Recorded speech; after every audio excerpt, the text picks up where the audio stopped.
Hello and welcome to the Sensibly Speaking podcast. This is Chris Shelton, the critical thinker at large. And this is Ruth McLeod, the Southern Atheist. Oh my God, has this been a week? Oh my God. This is... OMG and a half. Actually, if you are listening to this on Saturday... Yeah, congratulations. We're filming this on Saturday. Saturday, yeah, that's like that. That's why it's late. That's why it's not getting up until, the day is already half over, more than half over. Yeah, sorry. I don't even know what time it is I would totally anymore. apologize, actually, except there is literally nothing that we could have done about this. Not a damn thing. It just is. You are lucky to even be getting this podcast this week. We debated whether or not we should just skip it. It's been one of those weeks. It is totally like that. Why, you ask? Why? What could possibly have happened? My fault. My fault. Actually, no, No, it it's actually is totally your my fault, isn't fault. it?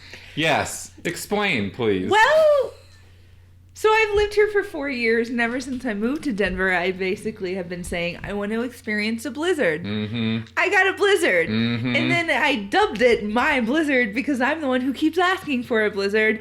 And then it got worse and worse and worse of a blizzard. The newscaster kept saying that blizzard was coming, but then he would say, we're getting 4 to 8 inches. And I'm like, that's not a big deal, whatever. And I had about 12 to 15 inches of snow at my apartment. I have no idea how many you had here. Neither do you, because you weren't even here. I wasn't even here. And yet still, I was affected by the ruthless blizzard. Yes, it was. We have dubbed it the ruthless blizzard.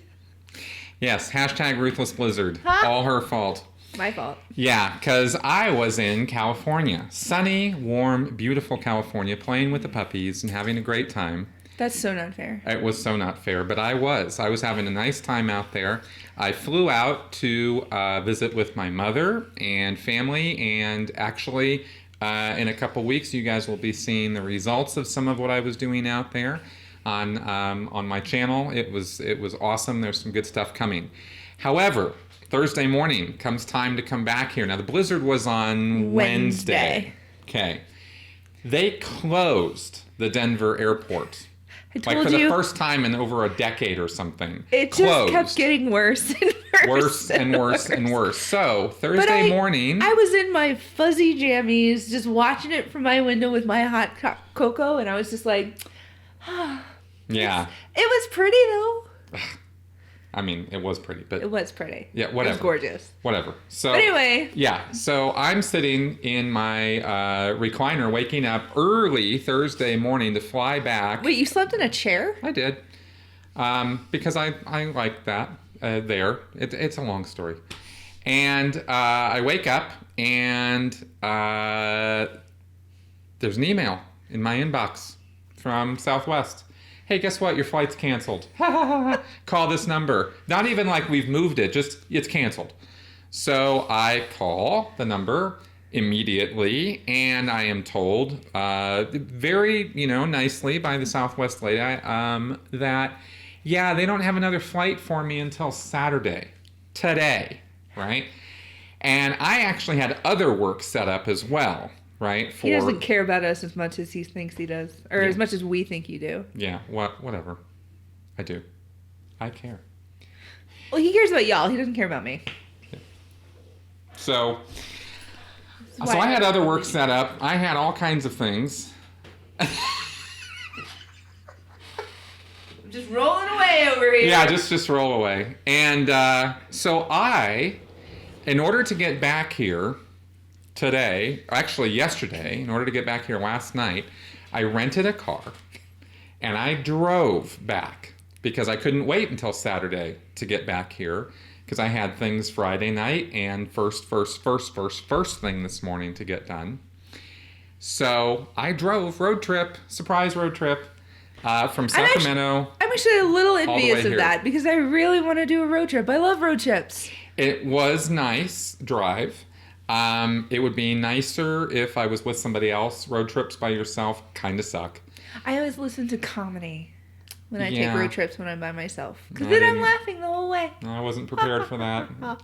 Yes. So I was taking some pictures and while he was driving and posting them and accused of, posting and texting and driving. Here for the people watching our video, here's my impression of Chris. I'm not texting and driving, Ruth. Anyway, so I... texting and driving kills. Yeah, actually, I don't endorse texting and driving, and I didn't really text and drive hardly at all. And then after getting chastised publicly on Facebook, I completely ceased all such texting activities. I'll do it again. Yeah, I know you will. And very unashamedly. And then I arrived back here last night only to find that the job that I had first thing this morning had been canceled. Are you serious? Yes. I didn't even know that. Yes. So, and you still didn't come to help us move our friend. I had a few other things to do this morning. Like return the rental car to the airport, get my car back, send some things, prep the show, stuff. I lovingly, like a good friend, got up really early and went and helped another friend move, along with half the secular community in Denver. We helped this poor girl move. And this one right here was a no-show. So selfish. That's me. Now I know when I move, not to even bother calling. Don't even bother calling. That's right. So I would have bitched the whole time. Yes. This has been an interesting week for both of us with the ruthless blizzard and the moving and the road trips and everything else. But we actually are dedicated to this show and to you folks, and so we are doing this today. I had people asking me this morning, where's our show? See? People who were helping us move were like holding a box going, so what's the show about this week? And I'm like, dude, I don't even know yet. We haven't done it yet. And he's like, oh, well, it's coming out though, right? Like... So we actually do care about you guys, and so we are doing this, and so here we are, and we are going to talk about news, politics, more science dogma fun, and some other things too. So it's going to be interesting because we don't agree on some of these. No, we actually have already determined that we have some very strong disagreements on a couple things, and it'll be interesting. We already had a moment where we were like, you know what? Let's just chill out. Just stop talking to me for about 5 seconds, please. It was interesting. So we'll see what happens. So first off,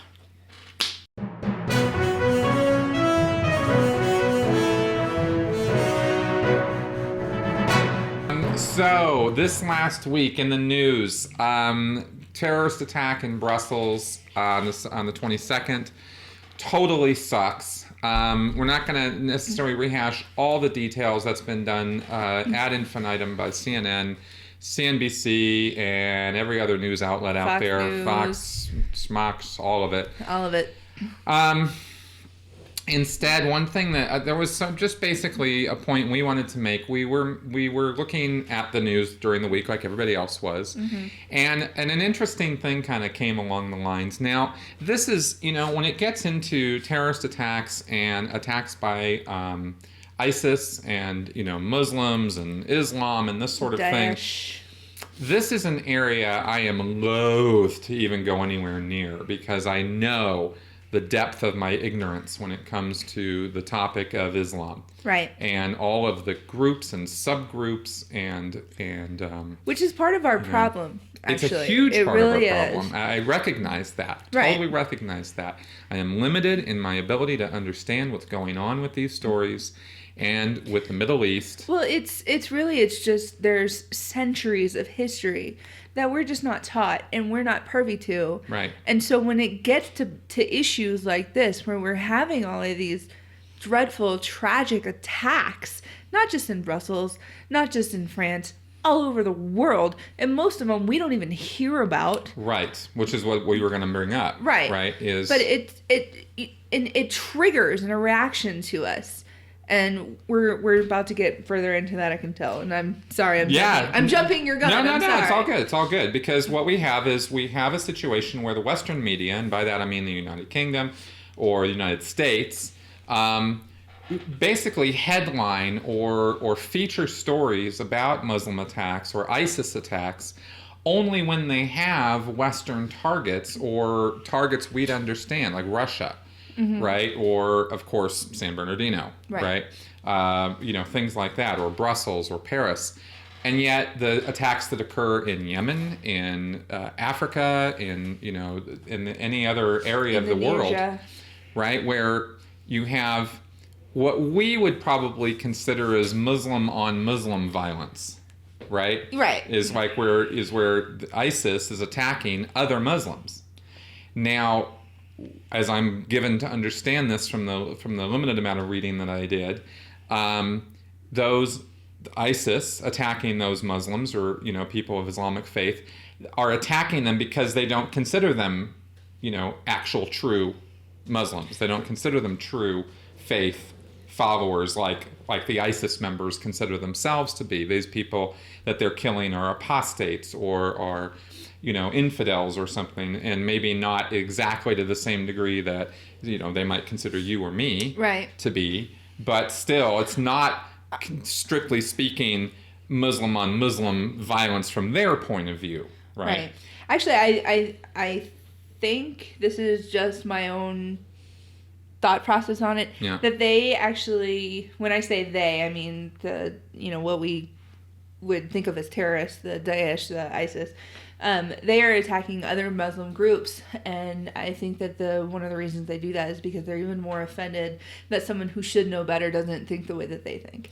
Well, that very well could be. Right. There's a lot of hatred for apostates. Yes. In any group, right? In other words, people who used to have belief or faith in something, or and then don't anymore, right? I'm an apostate as far as Scientology is concerned, for example. Apostate of everything. Yeah, I mean, and it's kind of a whole thing, right? So we are given a narrative. This is all I really wanted to comment on about the story here, and actually get your comments and feedback on this, because I'm curious and interested.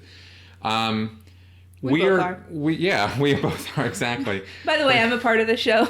And by the way, I don't say we only because I don't want to stick my foot in my mouth and speaking for her. Yeah, because there are some things I just don't give a damn about. No, that's the question. What? No, I'm kidding. I'm kidding, Chris. I'm kidding. Anyway, I get that is why when I say things, I generally speak. There's that no way. royal we here. No. Okay, so I'm thinking, though, that we have a little bit of an interesting situation with the Western media of only informing us of Muslim attacks or ISIS attacks against white people, basically, or Western targets, Western-oriented targets, right? And we don't get the same degree of outrage, upset, or hours of media coverage about these other attacks. And, of course, one could ask, well, why? Why does that occur, right? Well, I think there's a narrative that's being fed to us that the Muslims are against everybody else, or against us, specifically. I don't disagree with you, but I don't think it's the only thing that's happening. I think, at least with my generation and the way that I've grown up watching the news and the things that I have picked up on, is that you hear about people dying in some countries literally all the time. And after a while, you kind of become numb to it. So when I hear a story that 22 people were killed in Nigeria, I'm kind of like, well, they're in the middle of a war. And it kind of, I brush it off my head. And that is obviously something that is wrong with my thought process, something that is my issue. But I don't disagree with you that obviously the media is trying to fuel some kind of fire or play up to the people who want a fire fueled. That right. I think. I think there is a narrative being fed there. Yeah. But I do want to make sure that we point out just the individual shortcomings of people like me. Fair enough. Yeah. Where it's become a complacent post for me that I see something like that and I think, oh, how terrible. Comic section. Right. Right. And yet, when Brussels gets attacked, oh my God. Yeah, and then, people like my sister change their Facebook profile page and... with the little colors, with the flag. with the Belgian flag, Yeah. and I sometimes I wonder, would she ever change her flag to the Nigerian one? She may, Right. but If the news media were showing all of these attacks every time they happened, we would be changing our flag colors from what I saw every couple weeks. right, You know, it's like that. right, Right? There's a series of attacks that have occurred in just the last 6-7 months. right, Right? And it's pretty bad. These ISIS guys are running around killing a lot of people. And when you get a skewed view of it, I think the reason this is important, or why we wanted to comment on it, is because when you're given a skewed view, in other words, only given half the information on something, and you don't know you're only being given half the information on something, you then make evaluations and judgments about what this group, ISIS, is doing and what they're about and what their purposes and activities are based on the information you have. Oh, well, they're just out to get all of us and we're their target and that sort of thing. And you then, as a consequence, could live in more fear of them, right, than maybe is justified, right? In fact, that definitely is going on, right, where we are in, more fear of terrorists in the United States than we are of things that are actually killing us by Right. the thousands, Right. such as health issues, gun violence. I mean, you're way more likely to get killed by an American with a gun here than you are by an ISIS terrorist. right, I mean, way more. It's not even in the same order of magnitude. So, and yet all our attention, TSA, I mean, I fly more than I thought I was going to be lately. And, it's tiring, all of these things that are done at the airports to protect us that wouldn't actually even stop 9/11 from having happened in the first place. So I kind of have to question, what are we doing with all this stuff, Not that we shouldn't have some degrees or actions or measures being taken to protect the citizens. I'm just questioning the efficacy of what is being done. we got to put on a show that we're doing at least something. Yeah, I think don't there is know. a little bit of that going on. Yeah. And then, of course, there's the whole, NSA and, Edward Snowden approach on things where, our own personal freedoms are being, impinged on and that sort of thing. And there's some truth to that argument there as well. Well, And all of these things are consequences of us being afraid. If you have nothing to hide, you have nothing to fear. Well, that just doesn't make any goddamn sense.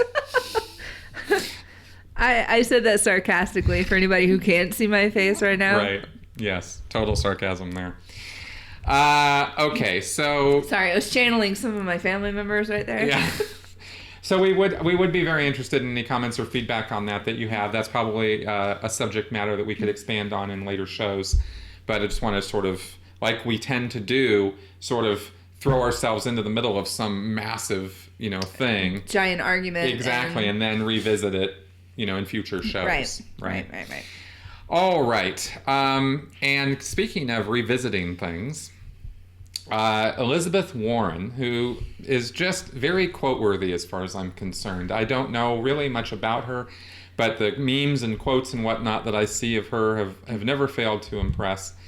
And she wrote a post on Facebook with her own little two hands, it looks like, about Donald Trump. And I just saw it, liked it, and we're going to talk about it. By all means. She says, this is Elizabeth Warren, let's be honest, Donald Trump is a loser. Count all his failed businesses. See how he kept his father's empire afloat by cheating people with scams like Trump University and by using strategic corporate bankruptcies to skip out on debt. Listen to the experts who've concluded he's so bad at business that he might have more money today if he'd put his entire inheritance into an index fund and just left it alone. Trump seems to know he's a loser. His embarrassing insecurities are on parade. Petty bullying, attacks on women, cheap racism, and flagrant narcissism. But just because Trump is a loser everywhere else doesn't mean he'll lose this election. People have been underestimating his campaign for nearly a year, and it's time to wake up. People talk about how, quote, this is the most important election, quote, in our lifetime, every 4 years. And it gets stale. But consider what hangs in the balance. Affordable college, accountability for Wall Street, health care for millions of Americans, the Supreme Court, big corporations and billionaires paying their fair share of taxes, expanded Social Security, investments in infrastructure and medical research and jobs right here in America, the chance to turn our back on the ugliness of hatred, sexism, racism, and xenophobia, the chance to be a better people. More than anyone we've seen before come within reach of the presidency, Donald Trump stands ready to tear apart an America that was built on values like decency, community, and concern for our neighbors. Many of history's worst authoritarians started out as losers, and Trump is a serious threat. The way I see it, it's our job to make sure he ends this campaign every bit the loser that he started it. Ruth just smiles and applauds. Golf clap. Yes, golf clap, that's right. And a few comments on this, because if you are a Trump supporter or sympathetic to some of the things that Trump has said, no one, repeat, no one here or Elizabeth Warren has called you a loser or is taking you to task for having valid concerns about things that you are concerned and worried about as far as the economy, immigration, terror, right, or security in the United States. All of these things are very valid issues that need to be addressed.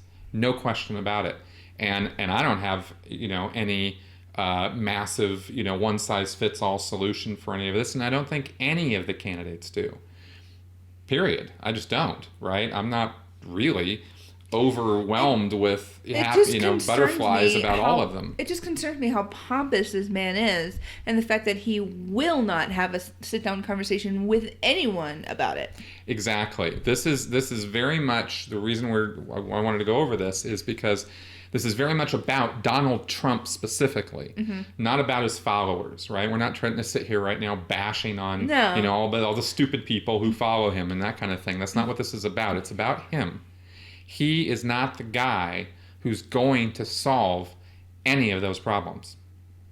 And a lot of faith is being put in him right now by people who I believe are misplacing their faith, right? And their belief that he's going to be the one who's going to bring the change that they want to see. That's not Donald Trump. That's not what he's about, and it never has been. I'm concerned about the people who support Trump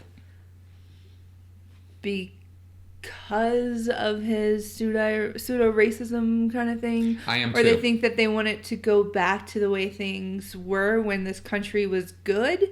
That literally means when things were good for white people. And as a white person, I don't even want that shit. I'm sorry. I don't. And I don't know why I looked at you, Chris, when I said I'm sorry. Like you want to go back there too? No, I'm not interested in that. It's easy to bash the U.S. It's easy to find things in history to bash and get down on. Elizabeth Warren says here that this business about America that was built on values like decency, community, and concern for our neighbors. Those are things that we could promote at any time. Whether you want to look at, some kind of 1950s Leave It to Beaver sort of thing and go, well, we want to go back to that. Well, I don't think that moving backwards is ever a solution. No, of course right? not. However, there is a point to be made that decency, community, and concern for our neighbors are strong values that we should support, right? We don't have to go backwards to do that. We don't have to go back we don't have to go backwards, but there is a concept of going back to basics. Yes. And I think this is a basic. Right. And we really need to get in touch with that concept. Not go back to when this country was great, because honestly, I don't know if we've ever been quote unquote great. We have had let's just say that we have always as a group or as a nation had things to be pointed out as not so optimum. And the moment that anybody can point to any government or group and say, well, there's the model that we should all be following, right? And they have nothing wrong with them. Yeah, right. That group doesn't exist. I don't think there is a all-encompassing great. I think in our country's history, we've had some great moments. Our economy has been at a great point. I don't even know how to expand on that anymore. Mm-hmm. There are small things that we have done very well as a country. Mm-hmm. And if we want to get back to doing some things well, awesome, great. Right.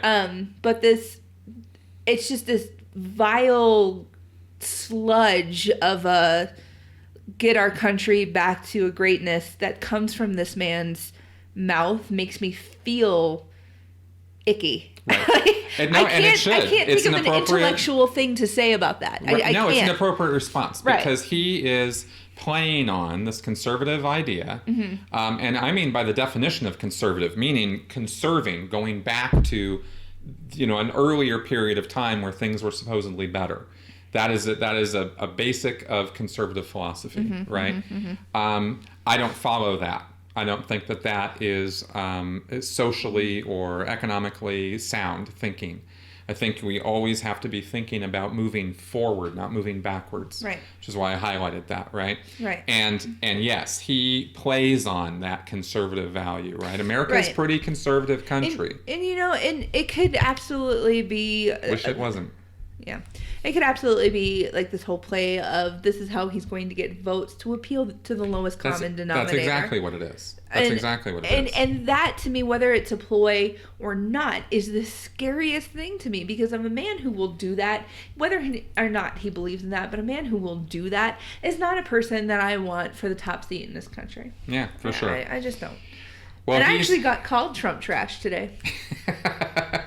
Somebody thought I was a Trump supporter, and they called me Trump trash. That is awesome. That was a very interesting term. I had never heard it before. And the person who called me that was a Cruz supporter, and I came up with my own little term, which is, I'm not going to say it. Please because don't. As much as I curse, this is one of those we don't words go there. that Americans are kind of squeamish about. Yeah, but it starts with a C. Kind of a little alliteration for you with Cruz. Yeah, and we're just going to move right on past that now. I was moving boxes. I was in one of those dirty mindsets of, I'll just say bad words. Not a good thing. Anyway, I think we're pretty clear about why we don't like Donald Trump, and as an individual, he is a very unsavory character. The issues that he brings up that people are concerned about are not all invalid. They are not all senseless or ignorant based or racist or anything like that. There are good valid points being thought of there, but that man is not the man to solve those issues or problems. Please take that to heart. Okay. And we have as we mentioned before, a massive potential reseating of Congress coming up. Yes. With the election. Yeah. Right? Yeah, I think it's like 85% of the seats. Huge. That's huge. That's gigantic. And I wanted to, we've harped on, or not really harped on, but we're about to harp on this point of Congress. Okay. Congress is important. Congress is very important. It is a third of our government structure. Mm-hmm. The executive branch, which is headed up by the president, is a huge branch of the government. There's all kinds of people over there, not just the president. But that's just 1/3 of the government. This Congress and what goes on over in Congress and where the money is allocated, for example, what laws are passed, that is 100% Congress. Right, which is House of Representatives and the Senate. Mm-hmm. And these guys, because there's so many of them and they're spread up all around the United States or whatever, they don't tend to get under the microscope as individuals or as a group as much as I think they should. Personally, that's my own opinion about it, right? I just want to point out that Chris keeps saying these guys. There's a lot of men. Let's vote them out. Let's get some women in there. Yeah, these guys. Yeah, the women. Sorry, I had to put on my little feminist hat. The women too. Barbara Boxer, I'm looking at you. So, yeah. Yeah, I got called Trump trash by a woman Nancy today who was Pelosi. anti-choice. So women can be dill holes too. So Yeah, get them they all can. out. Whatever. They can. Definitely. All right. So there was a guy. Somebody sent me this, and I looked into it as it was a really good article. And there was this column that was written by a news reporter named Charlie Reese. Now, Charlie Reese died in 2013. He was an American syndicated columnist, and he was a conservative, or at least he was known for his conservative views. And he wrote for the Orlando Sentinel from 1971 until 2001, long time, as a writer and editor, right? And he wrote an article, and this actually was written first in the 1980s. I think it was 1985. It's been updated a couple times. Still valid. Still 100% valid as an article. And I'm actually going to read it here because this really encapsulates a lot of this idea that we've been talking about. The article was called "Looking for Someone to Blame? Congress is a Good Place to Start." And it says, politicians are the only people in the world who create problems and then campaign against them. Have you ever wondered if both the Democrats and the Republicans are against deficits? Why do we have deficits? Have you ever wondered if all the politicians are against inflation and high taxes? Why do we have inflation and high taxes? You and I don't propose a federal budget. The president does. You and I don't have the constitutional authority to vote on appropriations. The House of Representatives does. You and I don't write the tax code. Congress does. You and I don't set fiscal policy. Congress does. You and I don't control monetary policy. The Federal Reserve Bank does. 100 senators, 435 congressmen, 1 president, and 9 Supreme Court justices equates to 545 human beings out of the 300 million in the U.S. are directly, legally, morally, and individually responsible for the domestic problems that plague this country. I excluded the members of the Federal Reserve Board because that problem was created by the Congress. In 1913, Congress delegated its constitutional duty to provide a sound currency to a federally chartered but private central bank. I excluded all the special interests and lobbyists for a sound reason. They have no legal authority. They have no ability to coerce a senator, a congressman, or a president to do one cotton-picking thing. I don't care if they offer a politician $1 million in cash. The politician has the power to accept or reject it. No matter what the lobbyist promises, it is the legislator's responsibility to determine how he votes. Those 545 human beings spend much of their energy convincing you that what they did is not their fault. They cooperate in this common con regardless of party. What separates a politician from a normal human being is an excessive amount of gall.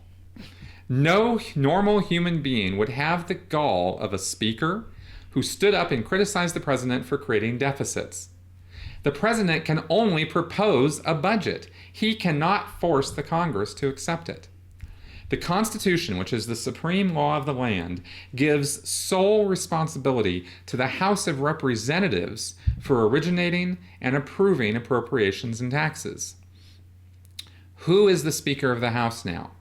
He is the leader of the majority party. He and fellow House members, not the president, can approve any budget they want. If the president vetoes it, they can pass it over his veto if they agree to. It seems inconceivable to me that a nation of 300 million cannot replace 545 people who stand convicted by present facts of incompetence and irresponsibility. I can't think of a single domestic problem that is not traceable directly to those 545 people. When you fully grasp the plain truth that 545 people exercise the power of the federal government, then it must follow that what exists is what they want to exist. If the tax code's unfair, it's because they want it unfair. If the budget's in the red, it's because they want it in the red. If the Army and Marines are in Iraq and Afghanistan, it's because they want them in Iraq and Afghanistan. If they do not receive Social Security but are on an elite retirement plan not available to the people, it's because they want it that way. There are no insoluble government problems. Do not let these 545 people shift the blame to bureaucrats whom they hire and whose jobs they can abolish, to lobbyists whose gifts and advice they can reject, to regulators to whom they give the power to regulate and from whom they can take this power. Above all, do not let them con you into the belief that there exists disembodied mystical forces like the economy, inflation, or politics that prevent them from doing what they take an oath to do. Those 545 people and they alone are responsible. They and they alone have the power. They and they alone should be held accountable by the people who are their bosses, provided the voters have the gumption to manage their own employees. We should vote all of them out of office and clean up their mess. So, I liked that. I read that and I went, I like that. I like that idea. I like the spirit in which it's written, which is that it is very empowering to the populace, right? That they are our employees, that they are our representatives, and that that the buck really does stop with them. Now, the president was included in that 545 people. Right. Supreme Court is part of those 545 people. But the vast majority of them are our representatives. And I think that there are some very good points being made there. No, I'm just having a hard time forming a thought here because I definitely agree that with the concept that we have the ability to vote them out and to change our congressmen and women and whatever, and we have the responsibility to do such a thing as well. I think the whole system is more complicated than just saying it's this 500 people and it's them who can change things out of the red if they want to, and it's just there because they want it to be. I don't agree with that statement. Fair enough. And here's why. Because if it was as easy as them saying, okay, well, let's just do it this way, then it would be as easy as them saying, let's do it this way. One of the reasons that things are so messed up is because you can't have these people agree on anything, and then they start suing or this or that, or they block something from going here or there because they don't like what one side is doing or one group of people is doing. That's what I have a... Well, let me throw a concept out at you here, right? Or a comparative. I think most people who've watched the show have seen the movie The Big Short. Yeah, I actually saw it the other day. I didn't tell you that. Okay, great. So, high five. Yeah, big time. It was awesome. It was awesome, wasn't it? It was. And it was also, it was a very well-made movie. I loved it.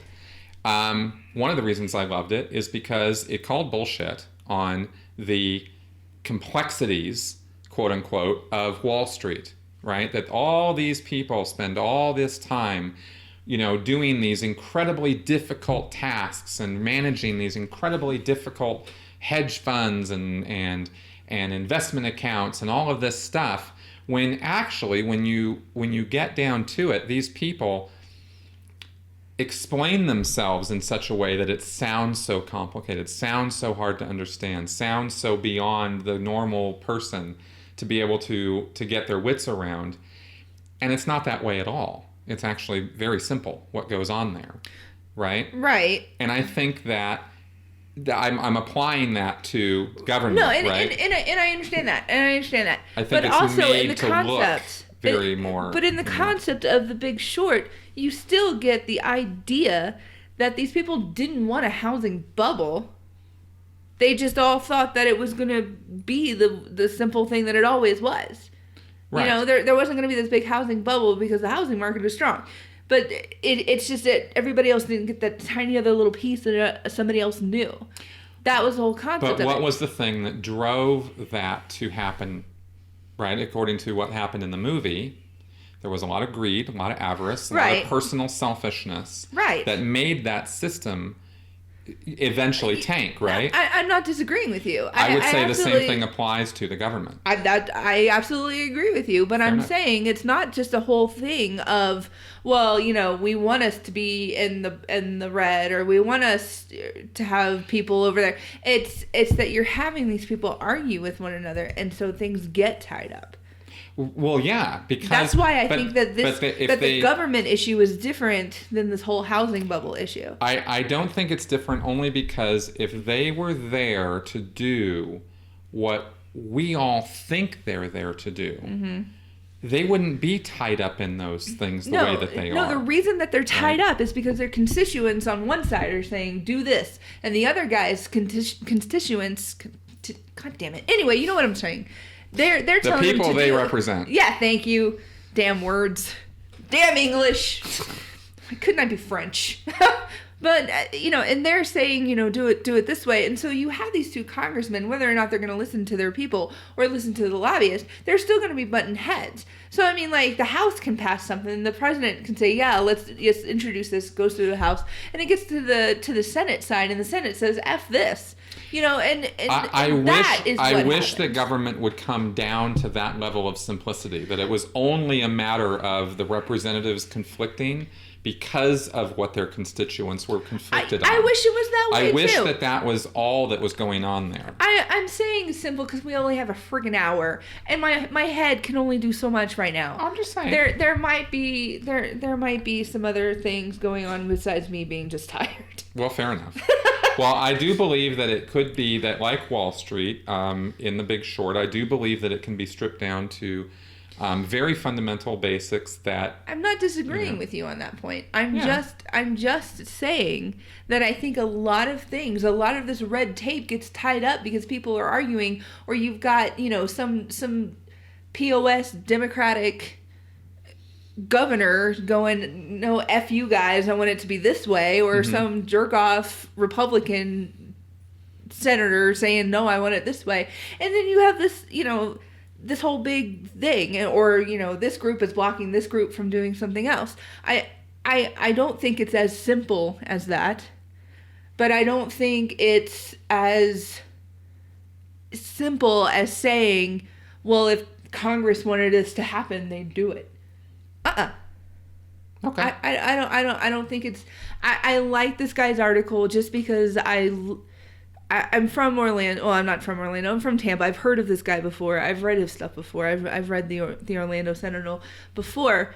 I like the idea that we need to go out and vote for new Congress people. You need to be involved in that.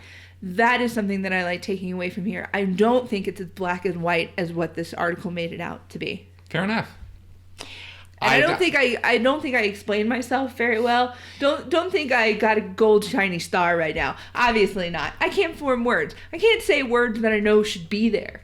Well, I understand. And like I said, this is an area that we've visited before. We'll probably visit it again. Yeah, sure. And I'm not trying to bring all of government down to the simplicity of one or two sentences. I will also, though, point out, just as another thing to think about right now, is how fast did the Patriot Act get passed? Right? After 9/11. Like, how fast can... I know, but there's a point to be made there, right? But you know there was somebody going in the back going, no? There were. My point is that when everybody's on the same page, they can make things happen very, very quickly. Okay, but it has to be an extenuating circumstance, like 9/11. I know, but it could happen. I'm just saying. Not everything could be 9/11. Why? Why not? Because not everything's Hitler, also. Okay. Oh, I just hit equipment. Oh crap! Are we okay? We're good. We're good. All right. Yeah. All right, and with that, we're gonna move on. All right, and we have another humorous story for you here out of the news. This is boy. This is quite literally my favorite thing I've read all week.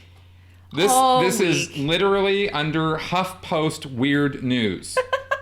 I'm reading right from the page here. It's not even weird. This is straight up stupid. This is stupid news. And here's the headline. Okay. This guy is pretty sure he found fossils from Noah's flood. Seems legit. Yeah. In his backyard in Texas. That's right. This is a story from March 19th. And a Texas man says he found fossils from Noah's flood. And the director of an anti-science museum that claims evolution is an old-fashioned theory is supporting him. So, yeah, I know. It's just the elements of this just get better and better. Wayne Probst was helping his aunt out, laying dirt near her home in the town of Tyler when he found snail fossils. Okay, and he and his aunt believe that the fossils happened during the fabled worldwide flood described in Genesis. From Noah's flood to my front yard, how much better can it get? Probst said. Yeah, okay, and they had pictures of this guy. So now, he sent photos to Joe Taylor, who is the director of the Mount Blanco Fossil Museum in Crosbyton, Texas, for analysis. Taylor holds the position that evolution is not real, that a worldwide flood occurred a few thousand years ago, and that Noah brought dinosaurs on his ark with him. And Taylor told the news station KYTX that Probst fossils are indeed from the time of that flood. Now, they, in a fit of common sense, decided to have a guy named James Sagebeal, who's the collections manager at the Texas Vertebrate Paleontology Collections. He took a look at Probst's fossils, and he said, yeah, those fossils, yeah, they're actually millions of years old. Thank you! Yeah, and in fact, quote, the rocks there are about 35 to 40 million years old, and these little turret snails are commonly found in marine rocks of that age. It's not unusual.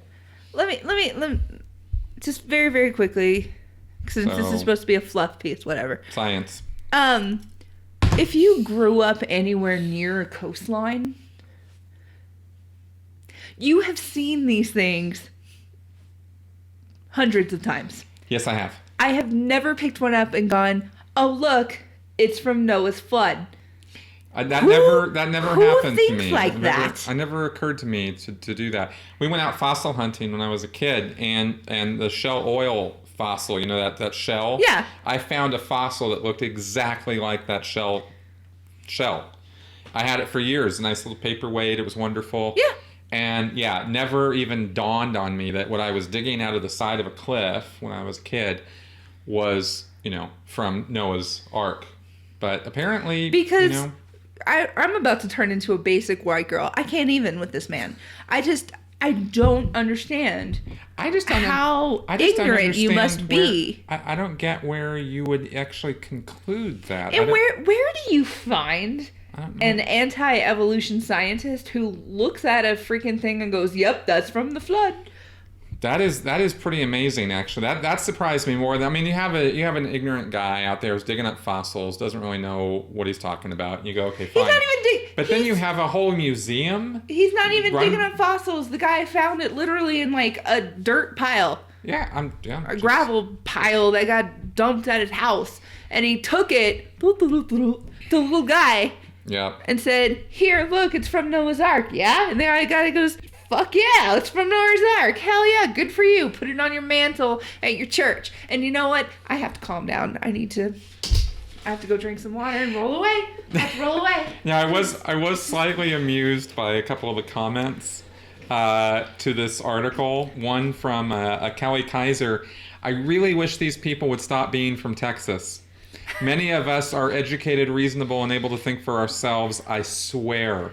And you'll like this one. Eric Remark then said, "Kelly, it could be worse. You could be in Florida. When I lived in Texas, we said, thankfully, there's still Louisiana. When I lived in Louisiana, we said, thanks for Mississippi. When I lived in Mississippi, we said, thanks for Florida.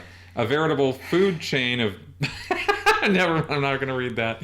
Anyway, no, it's bad. So is it cursing? Yeah, it's just gross. Chris anyway, curses. I promise you, he does. I've heard him do it. Not everybody out there are horrible, ignorant obviously people in Texas. I'm just saying, because we have definitely noted that some of these stories tend to have a tendency to come from Florida, Texas, Mississippi. I mean, they just seem to come from there. It's not the South's fault that the North just pulls further and further away from God's light. That is true. All right. And that was just a fun one. That's our news for this week. We have a one more segment for you here.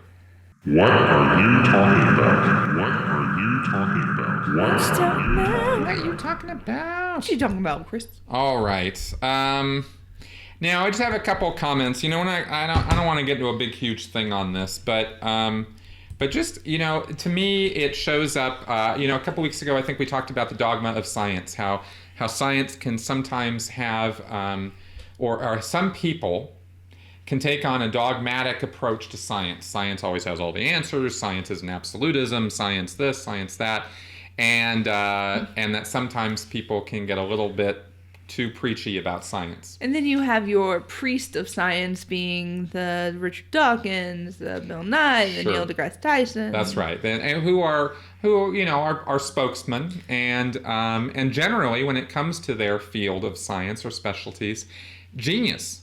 Really, really smart guys, right? Yep. And I have nothing but props for them in that, right? But I've noted on my own channel and in comments on other people's YouTube channels and Facebook and social media, etc., how some people fall into a worship of science in the same way that people can fall into a worship of religion, right? And there's an unthinkingness to that and a dogmatism to it that I find slightly dangerous. I don't necessarily agree with the concept, but whatever. But it exists. Right. Now, this week, Bill Nye, this last week, had that video that he was asked about philosophy, and he was now we watched this, right?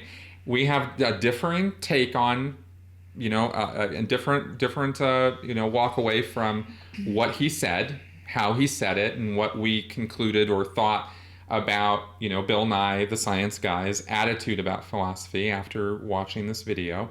We'll put the link in the show notes. But basically, I found his comments to be somewhat derogatory and dismissive of philosophy. While he said words like philosophy is important, it was always followed with "but," right? And his take on it seemed to be, to me, that it was not, necessarily a very good career choice, not necessarily something that had a lot of value or importance. And he did make a valid point, no question about it, that philosophy does get into asking questions that sometimes don't have answers, or don't have very good answers, or have answers that can be considered from a practical or pragmatic mind to be circular, to have circular logic connected with them. What Bill did not, I think what my protest of Bill's video is what he didn't say, and what was not in the video, that should have and could have been in there. Bill's a science guy. He promotes himself as the science guy, right? So of course everything that he says is going to be very science-based and science-oriented, and he's very good at that. Mm-hmm. But he completely and utterly failed to acknowledge that the whole of science, as he understands it, comes from philosophy. He did not mention that once. It was supposed to be a short 2-minute video where the guy asked his opinion about it. Right, and it should have been part of, I'm saying it should have, I'm using that word, it should have been part of his opinion as the science guy, a spokesperson for science. That's what he puts himself out there as. And you have got to acknowledge the value of philosophy to science. I don't think he was as dismissive as you say it was. And that's where this big controversy is coming from, that he was dismissive. Yes, Okay, it is. if you have ever watched There was a backlash on this video. If you have ever watched any of Bill Nye's videos, his short 2.5 minute long videos, where he's supposedly supposed to go into like the whole back history, whatever. Anyway, he sounds tired in all of them, and it's really just his tone. This is how Bill Nye just talks. That's fine. I mean, he can sound tired or he can sound awake. I don't think he was dismissive the at all. words he was saying received a backlash. Backlash from philosophy and the guy literally asked him, professionals. I am a philosophy major in college and I want to get your thoughts on about it. That's correct. And he was probably answering him in a career field, because that's what people go to college for, is to find some kind of career. Well, fair enough. I have a sociology degree. Am I actually working in something within the sociology field? Kinda. Yeah. But I'm not like a sociologist, you know? And I mean, I had a professor at one point, cross his hand over me and say, you were a sociologist. He was joking, obviously. But I'm not doing the study of social life or anything. I just happen to have a job that required one of the human services or a human social... what the hell? Help me. Help me, Chris. I'm so fucking tired, man. I am not helping I'm her. so tired. I refuse to help. The life services kind of... Shut the fuck up, man. It's been one of those days and we don't agree. And this is not fair. Because you were sleeping here like freaking a princess. And I had to go and be a roughneck all morning long. So he got to think about this. He got to lay and think about philosophy all afternoon. While I had to think about, holy crap, I'm about to lose a finger. Anyway, no, I don't think he was being dismissive. I sent her this article 3 days ago. Anyway, I do understand the points that you're making. You're going to make me go basic white girl on you because I can't even. No, I actually do don't think understand he was the being points you're dismissive. making. He actually made some very good points in there about what philosophy does. He actually also mentioned that a lot of philosophy, you can probably come up with common sense, just the way that some layman people will do philosophy. But to push it on as a full career choice, it doesn't always work for some people. He did say you can make it work. I don't think he was being dismissive to the philosophy as a whole in this entire video. Right. I don't think he was. Well, I felt that he was. I was surprised by that and disappointed by it. I'm not anti-Bill Nye. I love Bill Nye. Right, and this goes back to our argument about dogma, which Chris kind of flippantly passes over me going, it does exist, even though I don't agree that it does. It does. Fine. But anyway. It exists. I will hit you. Mess with me, I will cut you. But I'm a heathen. I don't have any morals. I can do whatever I want. No, No, okay, so the dogma, what I think is happening here is people are holding Bill Nye up to this whole big... he's supposed to be this all-encompassing thing, a priest for science or whatever, and they're flipping out about it. He is not. This is why there shouldn't be a scientific dogma. Whether there's one or not, fine. Whatever. We fine. agree I will on that. concede. We agree I on will that. concede that there's some people out there who seem to think there is. There shouldn't be. Okay, and this man is not the end-all be-all about everything that he says about science and philosophy or whatever. But I do not feel that he was being dismissive towards it. And the fact that people are this upset over it shows that some people are holding him to this pedestal that he doesn't need to be on. Wow. He doesn't need to be on. He's a great man. I've watched him since I was a kid. I think he's an incredibly smart human being. I have his book. And yes, I will be a fangirl if I ever get to meet him, and I will ask him to sign my book and every other little scrap of paper that I have because I love the man so much. But am I going to sit here and say that he knows everything about everything? Of course he doesn't. Of course he doesn't. If fucking Bill Carson can be a complete idiot when it comes to evolution, but be a fucking genius when it comes to your brain... this can happen too, but I do not feel that he was being dismissive to philosophy. Well, watch the video for yourself and you can decide whether it was dismissive or not. I happen to be on the side that it was. I guarantee you this is the 100th question he got asked that day, and he was probably just freaking tired, but he sounds like that in everything. I don't care. It would have been better, and I agree with Hemant Mata on this, who weighed in on this, on Patheos, that it would have been better if Bill had either passed on the question entirely because he doesn't really totally know what he's talking about. The guy legitimately asked him for his opinion. Or if his opinion had included a little bit of research before he'd answered the question.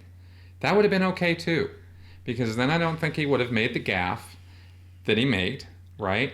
And he could have actually used that opportunity to have given philosophy some kudos that it actually totally deserves for being the forerunner to and very much part of what science is all about. And that would have been so wonderful. So what I'm really lamenting here is the wasted potential of that answer. More than I'm down on him for the words he said, I'm really down on him for the words he didn't say. The guy asked him about his opinion on a career choice for his college education. He didn't say career choice. That's not any part of what the question was. I am taking this class, and what do you take a class for? Or what do you major in something for, if not to find some kind of career in it? I understand. And he weighed in on the career choice part. What I'm saying is that that's not what he asked him. He specifically asked him, you see the video. No. He said, what's your opinion on the subject? No. What he said was, you're going to have to watch the video. Because for whatever reason, we watched the video, and he seems completely to have forgotten how it starts. The dude says, my name is whatever the hell his name was, and I am a philosophy major, and I would like to get your opinion on that. Right. That's what he said. Opinion. Yeah. And he gave him his opinion on a degree of philosophy. I understand, and I get to criticize it because as a public figure, Bill Nye is putting his answers and his information out there for public consumption. He wasn't asked about what do you think what do you think that philosophy has done for the whole science community. That wasn't what his question was. His question was, I am studying this. What are your thoughts? I know. I get it. It's a 2-minute friggin' video. And he what do you want him to do? Give a whole dissertation about philosophy? No, I as I've already said, he wasted the potential to give a really good answer in favor of giving a dismissive answer. I don't think it was dismissive at all. I think people were expecting more than they should have expected from this poor man. Your feedback is wanted, folks. Let us know what you think. If I'm totally wrong, and I am absolutely willing to be, just let me know. So, link down below. Check it out. It's literally a 3-minute video, so it won't take any time at all for you to check it out and weigh in on it. And with that, we've reached the end of our show. And with that, we're going to pretend like we're not angry at each other right now. I'm all good. I actually am. Although, yeah. Maybe I should find some Twizzlers. I wish I had Twizzlers here. I don't have any Twizzlers here. Yeah, you got freaking red vines. It's ridiculous. I ate them all. That's insane. I don't have any anymore, but I should Did you eat them all? I did. Should find, it's, red vines. Anyway. Yeah, wow. So, thank you very much for coming around and watching us this week in our hastily put together show for you. We hope you had some value in some of what we had to say here, and I think we had some decent things to say despite some of the bickering. And I'm not mad at Chris. I just don't want to look at him right now. Oh, whatever. So, if you have any comments at all, leave them in the comments section, or you can email me, chris@sensiblyspeaking.com. Why look at you when I can see myself so clearly in the thing? Look at my hair. Oh. My email address is ruth@sensiblyspeaking.com. All right, folks. Thanks for coming around, and we'll see you guys next week. Thanks, y'all.